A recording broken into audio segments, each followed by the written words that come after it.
నమస్కారం ఘంటారావానికి స్వాగతం. ముందుగా ప్రధాన అంశాలు. సబ్ రిజిస్ట్రార్ కార్యాలయాల అధికారుల ఇళ్లలో ఏసీబీ సోదాలు. ఆదాయానికి మించిన ఆస్తుల ఆరోపణలపై ఆరా.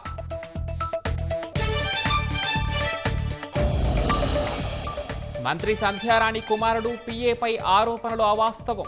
ఫేక్ ఎస్ఎంఎస్లు సృష్టించిన మహిళను అరెస్టు చేశామన్న పోలీసులు. మరో ముగ్గురు అదనపు సొలిసిటర్ జనరల్స్ నియామకం. కనకమేడల రవీంద్ర కుమార్కు కేంద్రం అవకాశం.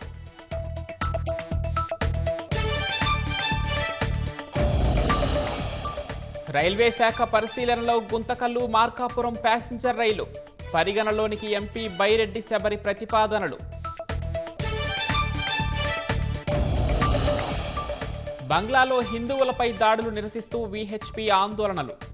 ఢిల్లీలో హైకమిషనర్ కార్యాలయం వద్ద ఉద్రిక్తత.